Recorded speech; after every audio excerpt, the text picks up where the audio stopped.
It's now 4 years since the full-scale Russian invasion of Ukraine. Many people thought that Ukraine would not be able to withstand the might of Russia, which of course is so much bigger, so much more resources than Ukraine. But of course, Ukraine has survived, it fights on. This is now the deadliest war since World War II, but it's a different kind of war to any we've ever seen, because it's being fought by drones and often controlled by AI. Across Ukraine, tens of thousands of drones are being produced every day for use as kill vehicles in the war. On this episode of The World, the Universe and Us, we're getting into how the war is being waged, the role of AI in this war, and what it means for the future of conflict globally. I'm Dr. Penny Sarchet. And I'm Dr. Rowan Hooper. Now, to talk about this, we're joined by reporter Matt Sparks, who's recently returned from Ukraine, where you visited a drone factory and a drone pilot training centre. Welcome, Matt, to the pod. Welcome, thank you. We are also joined from Ukraine by Serhii Andriev, Deputy Company Commander of Kraken 3rd Army Corps Drone Regiment. Serhii, thank you so much for joining us. Welcome to the podcast.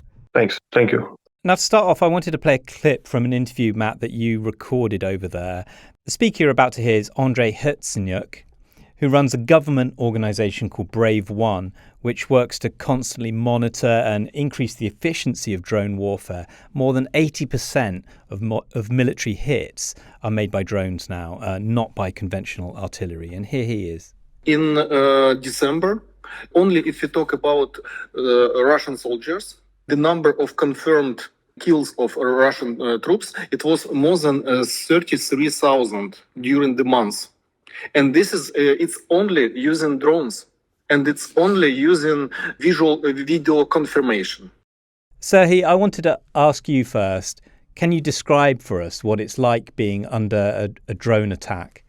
If you got some experience in shell bombardment in war, then you get some expectation that when you hear something that may kill you. But when a drone arrives, it's not like standard artillery. You just hear that annoying buzz, and you know at the time that someone is looking for you. Not just flying artillery shell or a rocket. It's a man with special device, and he will find you. And that's the most terrifying thing, I think, in this war. Do stay with us, Serhii. I wanted to bring Matt in here. Matt, as we've heard, the war is now dominated by drones and also by ground-based robots. Can you tell us about how Ukraine has transformed to a war footing where it produces so many drones? So Ukraine's built this whole drone industry from absolutely nothing, really. If you were to go back 4 or 5 years before the full-scale invasion, there were hardly any of these drone companies. You could count them on one hand. Now there's talk of 500 companies that just make flying drones in the country, and some of these, like General Cherry I went to visit, it feels like an internet startup. It's full of young people. There's a PlayStation in the staff room. It's a very familiar setting, but around every corner there's a huge pile of drones or someone soldering some drones. So it's a very unusual industry. General Cherry, they told me that 2-3 years ago it was just a handful of people sitting around a table making 20 or so drones every month, and now this is a company that makes 80,000 drones every month. So this whole industry has really just been born out of the war, built from nothing in just a few years. Yeah. Does it help that they're relatively easy to build? I mean, I couldn't build one, but they're not Lego, but it's not super hard to make, and they're effectively, are they like the ones we buy commercially off the shelf here? Yeah, they're not dissimilar. They look similar. But there's lots of highly specialized versions of them to do different tasks. And it's not just the drone they've had to learn how to build, it's the whole construction process. You have to learn how to make 80,000 drones a month. You need to sort of learn how to operate 100 3D printers at once and how to get that supply chain up and running and how to do it all in the middle of a city in secrecy, because Russia looks to target these things. And then add explosives to them. Well, yeah, I mean, most of these factories, they ship them to the front line, and then these armaments are added later on, but yeah. And you spoke with someone who gave her name as Trusta. She's an engineer and a drone pilot trainer, and she told you about how she works there. And we've got a clip of that. We can hear that now. The instructors here, they are devoted to their work, and all of them have some experience in the warfare, so they have a lot of information from the real battlefield, and the instructors also share their experience. If you have the desire and if you are ready to work a lot, to train a lot, then you're gonna be a good pilot. Yeah. So it's mostly about practice, practice, and practice. Serhii, let's bring you in again here. Can you tell us about how you and your soldiers have adapted to this new kind of warfare? A lot of my friends and my soldiers, they got experience from the beginning of this full-scale invasion, and they have seen a lot of crazy stuff in this war. Almost all of them was at the beginning like fighting like just regular infantrymen. And then they got some artillery experience. And for today, almost all of them are drone operators or some supply chain stuff for drone operators. And we just evolving. You just must evolving or you will be dead.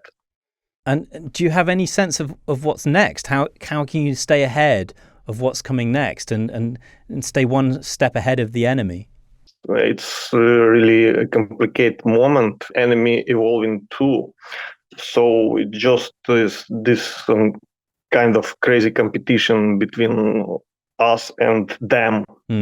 And Matt, it's not just about flying drones, is it? There's also a big role here for wheeled drones on the ground. Could you tell us about that? Yeah, so ground-based drones are taking a bigger and bigger role in the war. I'm told that the front lines, it's increasingly difficult to move around on foot or by vehicle. So ground-based drones make a lot of sense. You can take supplies to the front line. You can pull evacuated people, wounded soldiers back from the front line. But they're also being used as weapons themselves. Kamikaze ground drones are increasingly a thing. The way that we read about this is it does sometimes feel like a video game. It's a first-person flying. At least certainly they train the drone pilots like that on video games effectively. But then when you're actually flying it, even though you're delivering explosive, it feels sometimes a bit like you're removed from it, like a video game. And I wanted to ask you about that, Serhii. Is it easier to be a drone operator than facing the enemy face to face? Yeah, it's much easier. Much easier. It's as you thought. It's just like a computer game.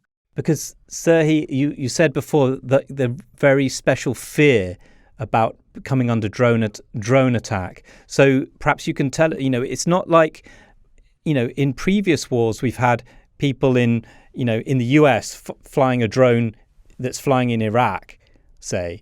But this is something different. You're still very in an unsafe place as an operator here. Well, of course, those just commercial drones, not like American military drones. So they should be operated from a much closer distance. And that's really dangerous because drone operators is the main target for enemy drone operators or any kind of enemy operators. But nevertheless, there is this gamification that happens, isn't there? And I guess that's something that's being made more explicit in this conflict, because we've heard in your piece how drone operators earn points for different kinds of hits, or whether it's a human or a tank. But we've had that sort of system operating throughout history in different conflicts. But is there something different about the gamification of it now, Matt? Yeah, I think so. At first glance, it can be a bit jarring. So basically the idea is that because the war is being fought largely by drone and everything is recorded, everything is on video, there's a Ukrainian government agency called Brave One which collects all of this footage in and essentially awards army units points for taking out different types of Russian, be they soldiers, tanks, whatever. And then those points can be used to buy more equipment, more drones. So it's sort of rewarding the most effective units, really. And at first glance, that can seem a bit jarring. But I think really it's a pragmatic reaction to the invasion. And it's a really savvy way of kind of optimizing the war effort, really. And Brave One doesn't just do this points reward system. It's also collecting all the intelligence from all that footage, using AI to analyze it and sort of looking for problems that need to be solved. So if there's a certain type of drone that doesn't exist, they can sort of foster that and give that intelligence to the drone industry in the country and some grants and kind of make sure that gap is replaced. We heard earlier that more than 80% of hits in this conflict are by drones. That goes for Russian as well as Ukrainian hits. That must be the most of any conflict. Matt, is this really the first sort of true drone war? And is this the direction that all war is going to head in? Yeah, I mean, as Rowan mentioned earlier, there's been drones in other wars, but there's a huge difference between a $50 million machine operated from the other side of the world and what's going on in Ukraine. So I think if we're talking about small, cheap, almost commercial drones, this is the first drone war, and it's being fought at enormous scale now as well. Serhii, I wonder if you could tell us about a bit about the arms race. We mentioned this a little bit before between you and the enemy, between the drone attack and the defense. You may develop some way of attacking the Russians and eluding Russian defense, and they might find some way to block you. And like we heard a lot about fiber optics, flying the drones by cable, by optic cable, for example. Can you tell us a bit about this arms race?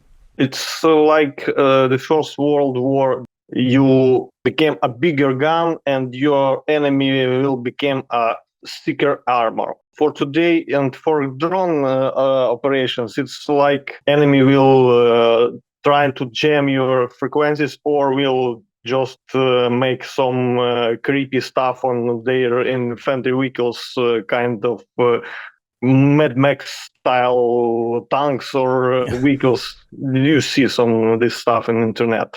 And this is not just, it's not fixed result. When you finding some better frequency to use on your drones, the enemy will find another jamming system for that. What can I say about wiring drones or optic drones? It's pretty dangerous stuff because you can jam those drones and you almost never know where is before you hear it. When you hear it, it can be too late for you, but it's also the weak side of those drones. They are much louder than radio drones. So if you hear it, you have some time to hide or move faster if you can.